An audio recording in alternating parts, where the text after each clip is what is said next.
Hi friends, sorry about that. Welcome to my channel. What am I doing today? We are actually doing an unboxing swatched.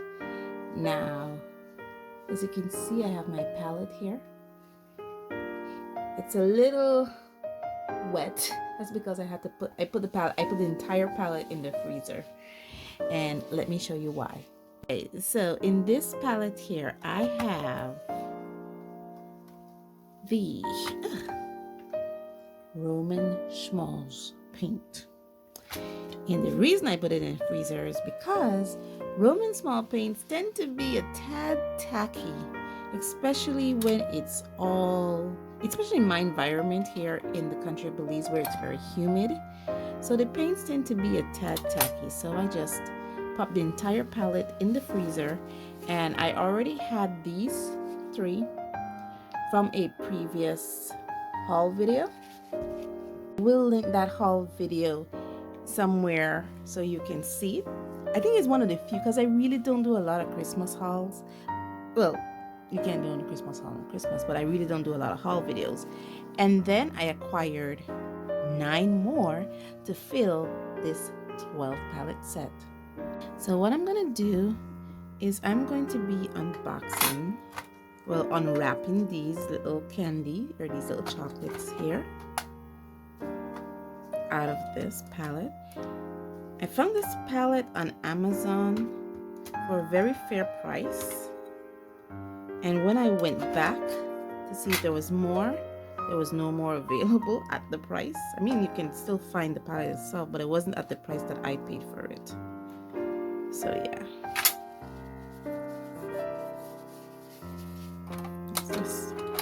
I don't need these little leafers in here anymore.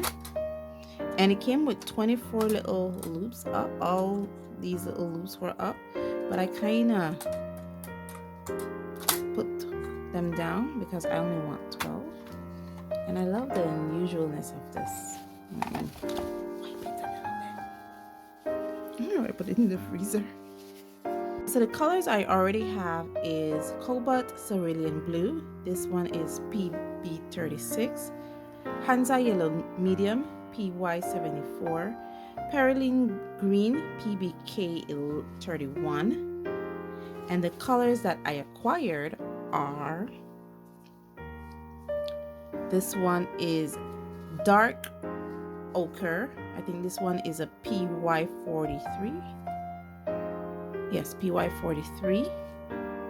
This one is Iron Chrome Brown. This one is PBR29. This one is Vandite Brown. I believe this is a NBR8. This one is a Quinothalone Yellow. This one is PY138. This one is Ginger Red, PR290.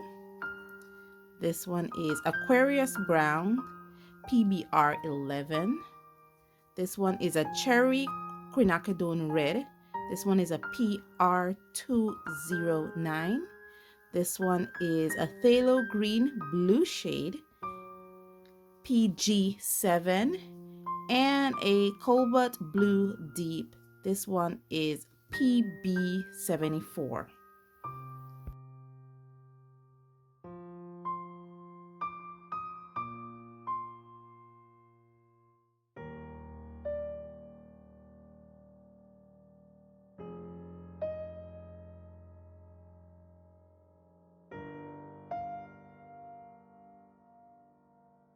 So what I intend to do is I intend to swatch these out first, because I don't want to put them in a palette arrangement that I personally am not satisfied with.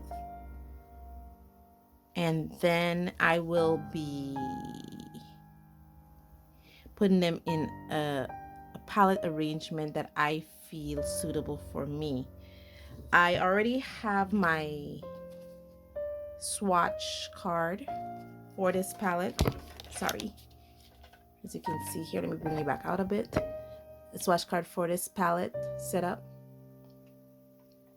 So this is already set.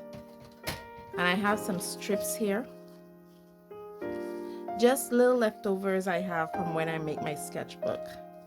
So I could swatch it out first on these and then go back in there and see what kind of palette arrangement I want. I can already see that this cherry quinacridone red is very gorgeous because it's already seen melting in the water, the cobalt blue deep. The reason I didn't put any water in the green, the phthalo green blue shade, is because when I took it off the little filmed off the paint, even though I put it in the freezer and went back and put it in the freezer for another 5 minutes, it was still tacky and sticky. So I have a lot of paint here to work with. So I will be working with the paint from this instead of from here.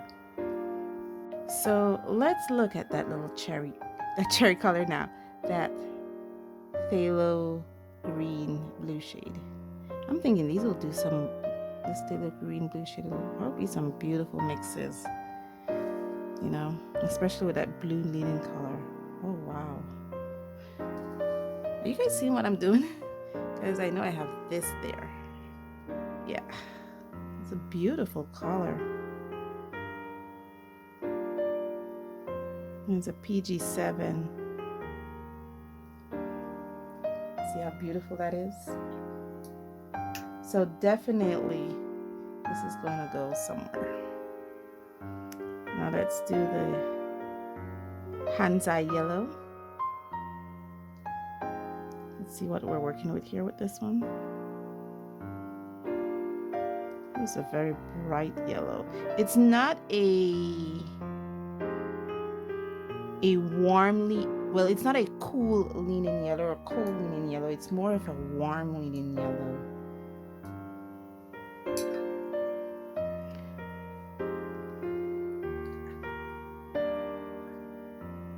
When I put this next to the, I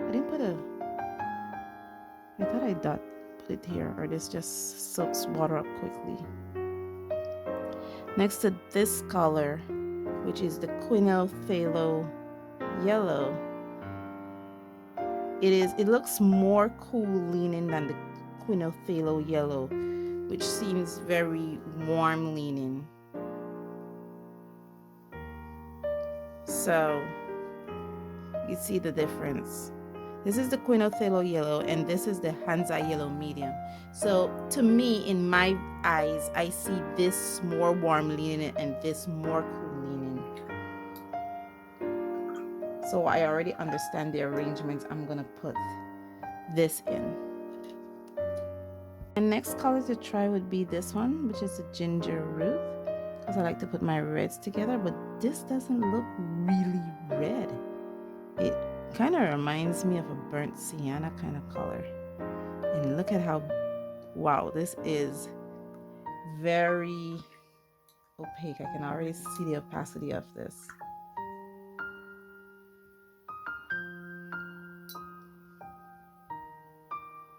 Yeah, this is the ginger root. So I might have to put this one with the browns because it's reminds me of a burnt sienna. This one is the cherry quinacridone red. I think this is going to be my only true red because I'm not intending to get a bigger palette than a 12 palette set. I know it's going to be heavy on the browns. And this doesn't look as opaque as that. So yeah, this is a very cool leaning color.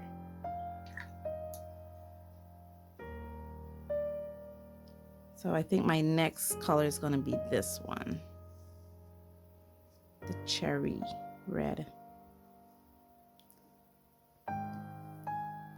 Next color is going to be the blues because I like to put all my primaries in front or to the top.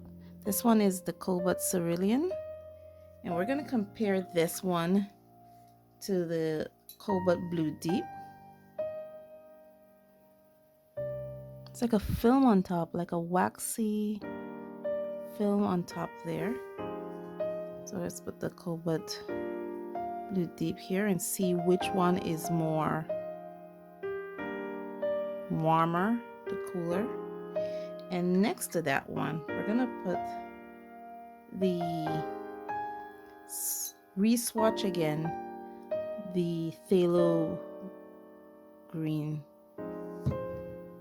Just re-swatched it just to see where this falls in, because more likely this is going to be the next color I put in.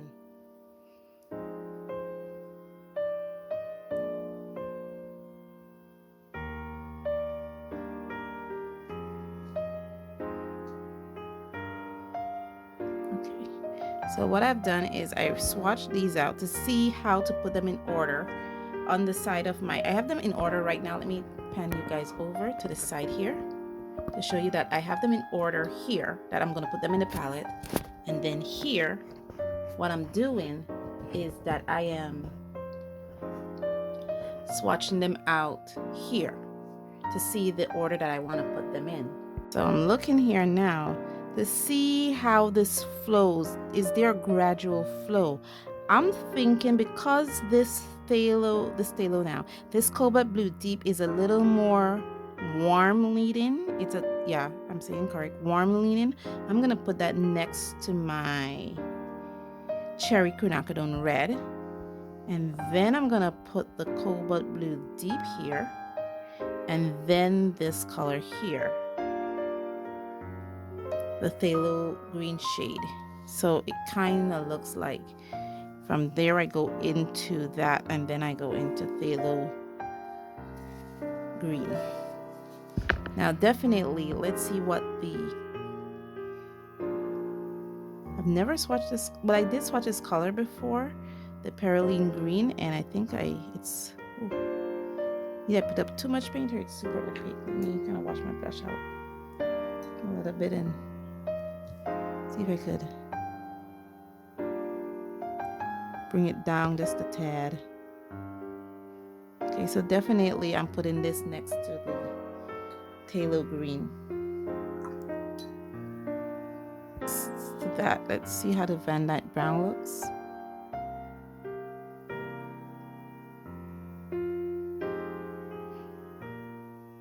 Okay, it's nice and dark. But we're not going to set it in an arrangement just yet. We're going to swatch out the iron chrome brown to see how this looks, because I'm thinking I'm going to end with the dark ochre. You know, usually in some palettes you'll see them end with a dark color. I'm thinking I'm going to end with a light color, because I'm going to work my way up to yellow ochre. This one is very opaque. Gosh, let me bring it up a bit so you guys see what I'm looking at. Yeah, this is what I'm doing. So opaque, I had to put water in it and take some out. Okay, so yeah. So I'm gonna put this in here next to the perylene green, and I'm gonna put this next to the Van Dyke brown. I just swatched out, the dark ochre. Sorry, I didn't bring that to you. And I'm thinking I'm putting this next to the Aquarius, the the iron chrome brown. Cause see, so I might not end in a yellow after all. I just might end. I have to put a little bit more water on a red, because when I swatch this out,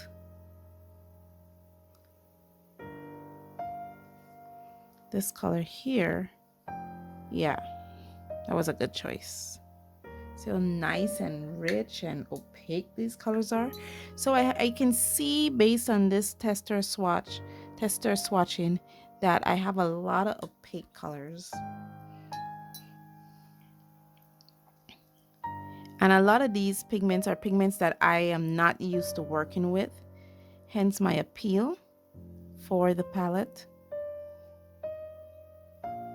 Because a lot of times when we buy sets that are, you know, made by the manufacturer, I noticed that a lot of them come with what I called just the standard colors, you know, They all come with a Han's Eye yellow. They all come with an ultramarine.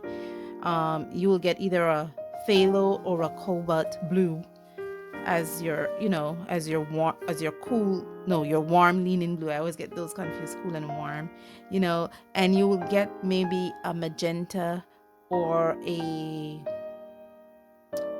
magenta. You will get some kind of red color. Sometimes it's a magenta, other times it's a scarlet, a crimson. So you will get a red. And so when I build my palette this way, I can use pigments that I am not used to working with. The only pigment in this entire collection that I'm used to working with, believe it or not, is the Han's Eye Yellow Medium. That's it.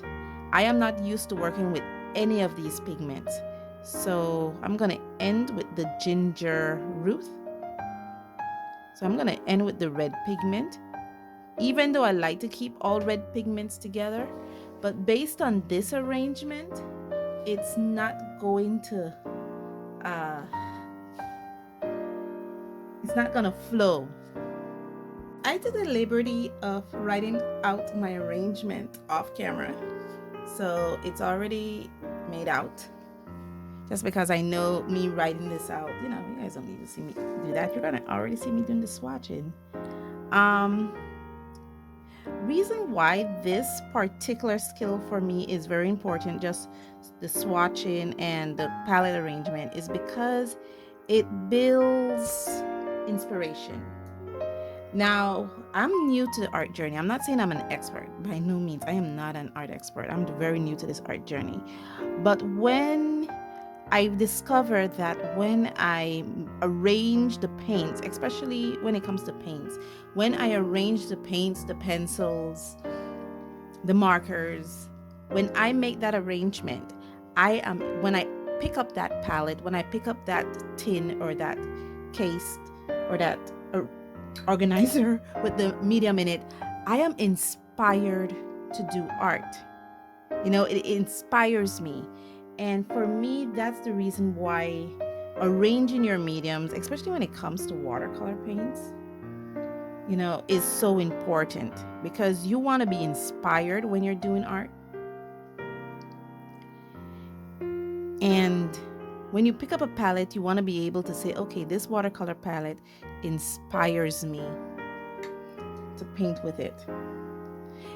And I used to be one of those people who used to leave it, as how the manufacturer arranged their palettes. I used to do that, just leave it how the manufacturer, because they know what they're doing. But then I realized when I did it like that, I would just leave the medium there sitting, because I wasn't inspired to work with it. It didn't appeal to me. And then when I arranged it the way it looked appealing to me, when I made the arrangements, how those watercolor paints, especially I'm talking mostly about watercolor paints, looks to me, then I was inspired that whenever I pull that palette, I was inspired to paint. Literally, the color speaks to me. I was inspired to paint. I felt comfortable. It was a paint I reached for a lot.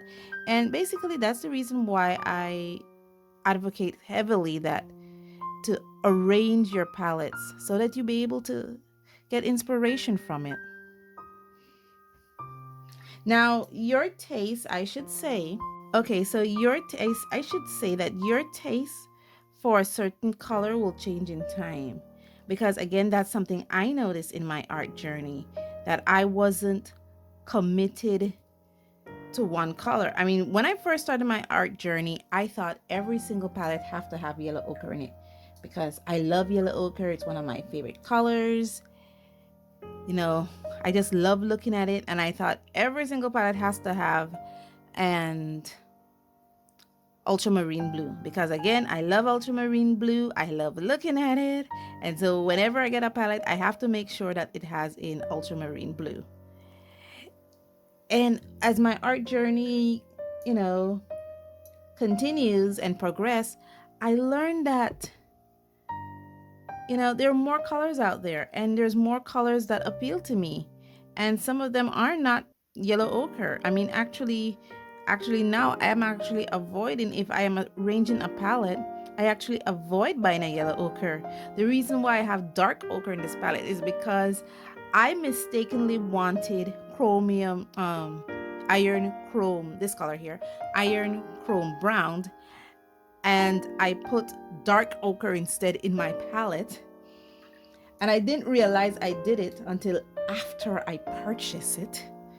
And I was so upset. I'm like, oh shoot, I got another yellow ochre, and I didn't want another yellow ochre at all.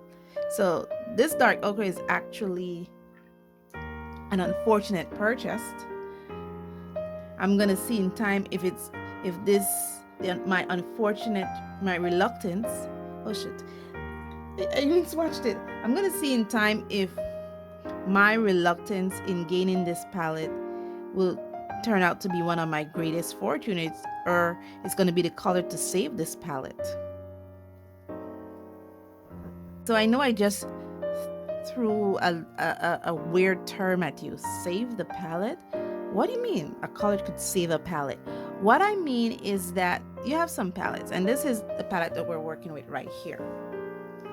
And there are colors in this palette that, you know, a lot of the colors could look very mundane. They can look very uninspiring.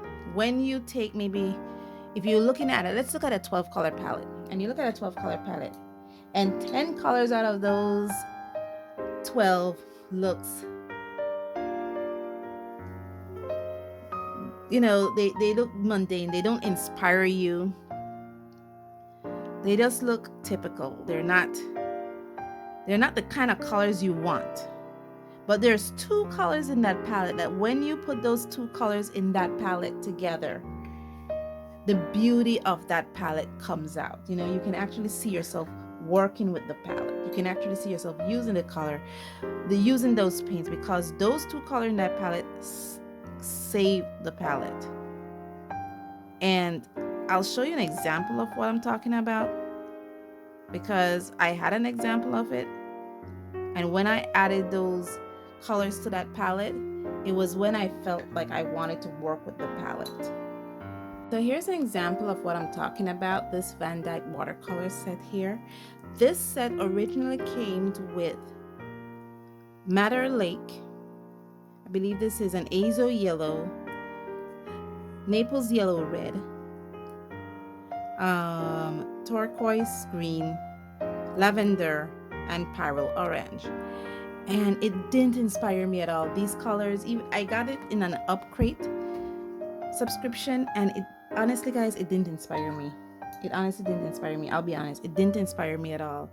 And I'm like, I need a color to save that palette, because I'm not inspired to work with it. I don't work with it.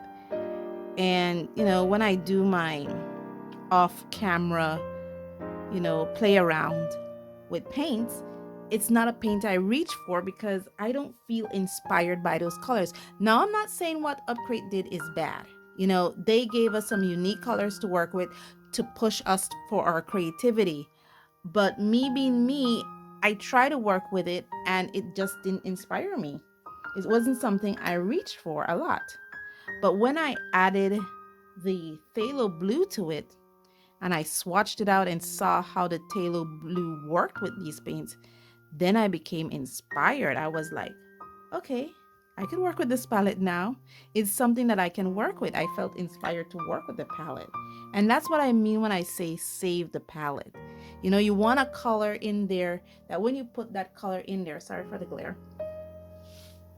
When you put that palette in there, it saves the palette. It makes you want to work with the palette more. You know, that when you pick that tin up, or that arrangement up, you see, it's like, oh my God, this is so pretty. This is such a pretty color. This is such a pretty palette. I want to work with this. So that's what I mean when I say save the palette. You really need to save your palette. So that's basically what I mean. Save the palette. You need something to save the palette. And this iron chrome brown is very, very opaque. I have a chrome green I don't remember, it's iron chrome green. No, it is chrome oxide green. And it's just like this iron chrome brown, very, very opaque, you know? So I'm wondering if the chrome, if colors named after chrome,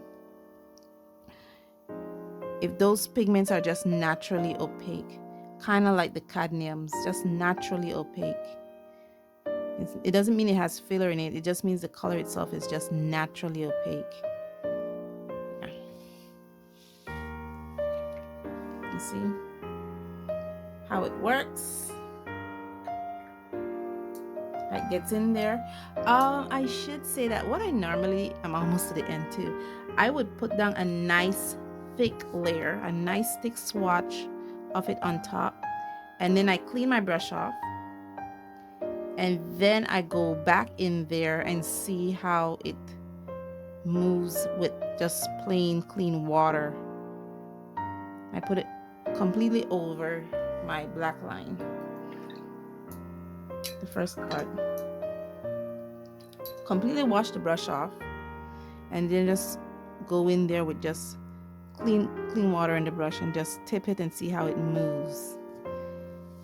And then I would hold it up to see it gradually come down, to see if it's a paint that moves. Because one of the things I love about watercolor is that it's a kind of paint that moves. It doesn't stay where you place it. It has a personality. And I think I'm gonna end with this ginger. It's kind of weird because I don't really end with a red. I normally go from yellow, then true red, then blues. Then I work with my secondary mixes, my greens, my purples, and then I end with my brown to black. But in this particular palette, I had to go yellow, then red, then blues, then greens, then go into my browns, but end with a red, because this red in particular is very brown, and the cohesion of this palette didn't seem to fit any other way but this way. So yeah. Okay, so I'm gonna put this aside to dry, and then I'm gonna write the name on it, Roman Szmals, on top of it, so I know that this particular swatch card belongs to the Roman Szmals paint. I usually put on my swatch card the name of the paint, the pigment information, and the light fastness. So I'll probably do that when this dries, to look at the light fast information. That's why I leave that little space there, and any other little information I might need. But yeah, to me, guys, this is a gorgeous palette. It inspires me to paint with it. I can see myself trying to figure out, some of these, how to work with this paint. And swatching is important to see, one, to see the colors that you're working with, and two, to see how the paint behaves, primarily on papers that you want to paint that paint with, or on a substrate surface that you want to paint that paint on. So this paper that I have here is the Fluid 100% cotton, 140 to 300 to 140 or 300 GSM. And this is a type of paper that I have in my sketchbooks, because this is the type of paper I make my sketchbooks from. So it's a paper that I am used to working with. And because it's a type of paper I'm used to working with, I know that how it behaves on this paper, how these paints behave on this paper. As you can see, there's not much movement with the yellow ochre. It didn't saturate the paper like the spot, like how the iron chrome brown did, when I pulled it down. And I could say the same thing with the perylene green. There's not much movement with it on this paper, but it could just be something that is specific to this paper. Maybe if I put it on a different paper, it'll behave differently. So those are some of the things that swatching does. It gives you a feel of what the paints or the medium is like. So I would encourage you guys to swatch out your mediums. Swatch them out, get the feel for it, see what colors you're working with, and just have fun. Thank you guys so much for joining me on this journey. And as always, stay safe, stay blessed, and I'll see you in the next one. Bye.